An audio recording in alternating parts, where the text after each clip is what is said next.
نبی کے ساتھی، یہ عمر اور ابو بکر وہ ہستی ہے جو جنگ میں نبی کے ساتھی، جو امن میں نبی کے ساتھی، جو قبر میں نبی کے ساتھی، جو جنت میں نبی کے ساتھی۔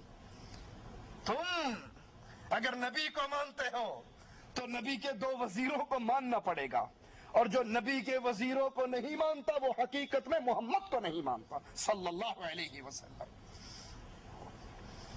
احد کا معرکہ، جب مسلمان ایک پہاڑی پہ پناہ لے لیتے ہیں، ابو سفیان اور عمر کی عزت رضی اللہ عنہ وارضا، آپ کا مقام، مسلمانوں میں آپ کی شان کتنی تھی، اس کا جواب ایک کافر سردار سے لیتے ہیں۔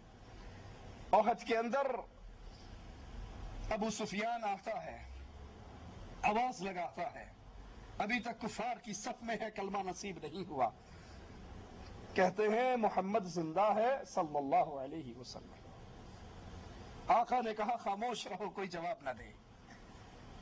ابو سفیان میرے نبی کا نام لینے کے بعد پھر یہ نہیں پوچھتا علی زندہ ہے، عباس زندہ ہے، حسن زندہ ہے، حسین زندہ ہے، پوچھا محمد زندہ ہے، جواب نہیں ملا، فوراً کہا ابو بکر زندہ ہے۔ وہ بھی جانتا تھا محمد کے بعد مقام ہے تو ابو بکر کا ہے رضی اللہ عنہ وارضا۔ خاموشی رہی، پھر پوچھتا ہے عمر زندہ ہے یا مارا گیا، جواب نہیں ملتا، کنارہ لگاتا ہے۔ آقا کہتے ہیں خطاب کے بیٹے جواب دو۔ کہا رسول کریم کیا جواب دوں؟ کہا اس نے نعرہ لگایا، تم اللہ کی عزت کا نعرہ لگاؤ، کہو اللہ ہمارا مولا ہے، تمہارا کوئی مولا نہیں ہے۔ ابو سفیان کے سوالوں کا جواب مسلمانوں میں سے عمر بن خطاب رضی اللہ عنہ دیتے۔ اگر عمر کی خدمات کو ذکر کرنا شروع کریں، ایک درس نہیں راتیں گزر جائیں، عمر کی خدمات اور عمر کا مسلمانوں پہ احسان کے واقعات ختم نہیں ہو سکتے۔ قرآن کریم کو جمع کرنا، اگرچہ اس کا آغاز ابو بکر صدیق رضی اللہ عنہ وارضا کی خلافت میں ہوا، لیکن اس کا مشورہ حضرت عمر نے دیا تھا۔ اس کا مشورہ امیر المؤمنین کے سامنے یہ تجویز حضرت عمر کی تھی۔ مسلمان بڑے شوق سے تراویح پڑھتے ہیں، اور مسلمانوں کو تراویح سے بڑی محبت ہے، جس طرح مسلمانوں کو تراویح سے محبت ہے، اہل شرک کو تراویح سے نفرت ہے۔ اللہ کے نبی صلی اللہ علیہ وسلم نے ایک رات تراویح ادا کی، رات کی نماز ادا کی، مسلمانوں نے آپ کے ساتھ ادا کی، دوسری رات پھر ادا کی، اور ایک رات آتی ہے مسلمان جمع ہو جاتے ہیں، نبی اپنے حجرے سے باہر نہیں نکلتے۔ مسلمان نبی کو اطلاع دینے کے لیے کوئی کھانستا ہے، کوئی آواز لگاتا ہے، بتانے کی کوشش کر رہا ہے، ہم انتظار کر رہے ہیں، لیکن میرے آقا کا ادب یہ ہے کہ سب انتظار میں بیٹھتے ہیں۔ فجر کے وقت اللہ کے حبیب علیہ الصلوۃ والسلام باہر آتے ہیں اور کہتے ہیں مجھے پتہ لگ گیا تھا کہ تم نماز رات کی یہ نماز، تراویح کی نماز پڑھنے کے لیے باہر آئے ہو، میں خود جان بوجھ کر باہر نہیں نکلا کہ کہیں تمہارے اس ذوق اور شوق کو دیکھ کر اللہ تم پہ یہ نماز فرض نہ کر دے۔ ہمارے ماں باپ قربان ہو جائیں ہمارے نبی صلی اللہ علیہ وسلم۔ کتنی رحمت میرے آقا کی اپنی امت کے لیے، کتنی فکر میرے آقا کی اپنی امت کے لیے، کہ اب تم تو بڑے شوق سے آئے ہو، کہیں تمہارے شوق کو دیکھ کر اللہ تم پہ فرض نہ کر دے اور میری امت پر بھاری نہ پڑے۔ اور فرض ہونے کا سلسلہ کب تک ممکن تھا؟ جب تک اللہ کا نبی زندہ تھا، اور جب اللہ کے حبیب دنیا چھوڑ کر اگلے جہان کے لیے رخصت ہو گئے، شریعت پوری ہو گئی، وحی آنی بند ہو گئی، تو اب فرضیت والا معاملہ ختم ہو گیا۔ امیر المؤمنین عمر بن خطاب رضی اللہ عنہ وارضا نے مسلمانوں کے اس جوش کو دیکھا، نبی کی اس محبت کو دیکھا اس نماز کے لیے، تو پھر مسلمانوں کو حکم دیا دو صحابہ کی ڈیوٹی لگائی کہ تم نبی کے صحابہ کو 11 رکعت تراویح کی نماز پڑھایا کرو۔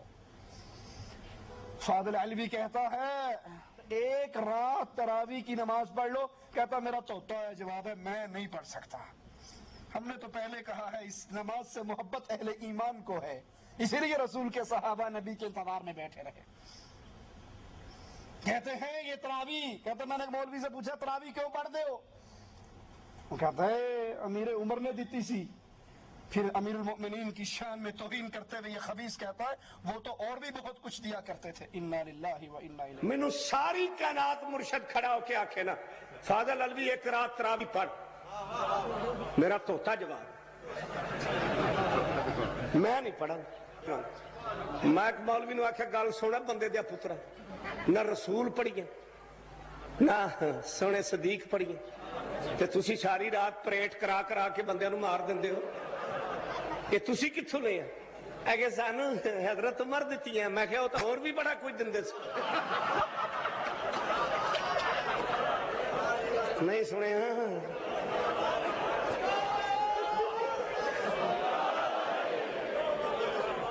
ابھی الصلاۃ خیر من النوم انہوں ہی دیتی ہے نا۔ لا حول ولا قوة الا باللہ۔ وہ امیر عمر رضی اللہ عنہ وارضا جو اللہ کے نبی کے پیارے، آپ کے ساتھی، آج اس کی میری اور تمہاری گلیوں میں اس کی توہین کی جاتی ہے، اور توہین کرنے والے اپنے آپ کو مومن سمجھتے ہیں، اور جن کے ایمان کی گارنٹی امام الانبیاء نے دی تھی اس کے ایمان کا انکار کرتے ہیں۔ امیر عمر رضی اللہ عنہ وارضا نے یہ تراویح کی نماز با جماعت اپنے دور میں مسلمانوں کے اندر اس کی ڈیوٹی لگائی، صحابہ کی وہ جماعت کروایا کرتے۔ اسی لیے حضرت علی رضی اللہ عنہ وارضا فرمایا کرتے تھے اللہ عمر کی قبر کو روشن کرے، وہ رمضان میں ہماری مسجدوں کو روشن کر گیا۔ اللہ امیر عمر کی قبر کو روشن کرے، وہ رمضان کی راتوں میں اہل ایمان کی مسجدوں کو روشن کر گیا۔ آذان کے کلمات جب مسلمان مدینے میں پہنچے، کسی نے کچھ مشورہ دیا، کسی نے کچھ مشورہ دیا۔ امیر عمر رضی اللہ عنہ وارضا نے یہ آذان کے کلمات جو خواب میں دیکھے وہ رسول کریم صلی اللہ علیہ وسلم کے سامنے پڑھے۔ آپ کو یہ تجویز پسند آئی اور وہاں سے آذان کا سلسلہ شروع ہوا۔ یہی فاضل علوی شیعہ ذاکر علیہ من اللہ ما یستحق امیر عمر کی توہین کرتے ہوئے کہتا ہے کہ نماز اذان میں الصلاۃ خیر من النوم کا جو اضافہ ہوا ہے یہ عمر کی وجہ سے ہوا ہے، اس کے دور میں ہوا ہے، کیونکہ یہ عمر بہت کھایا کرتا تھا اور دیر تک سویا کرتا تھا، اس لیے پھر یہ اضافہ ہوا۔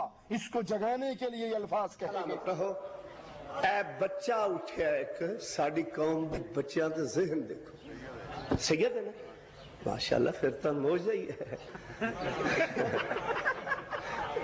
فرما رہے ہیں بچہ سیدزادہ کہ علوی صاحب الصلاۃ خیر من النوم کے بارے میں بتائیں،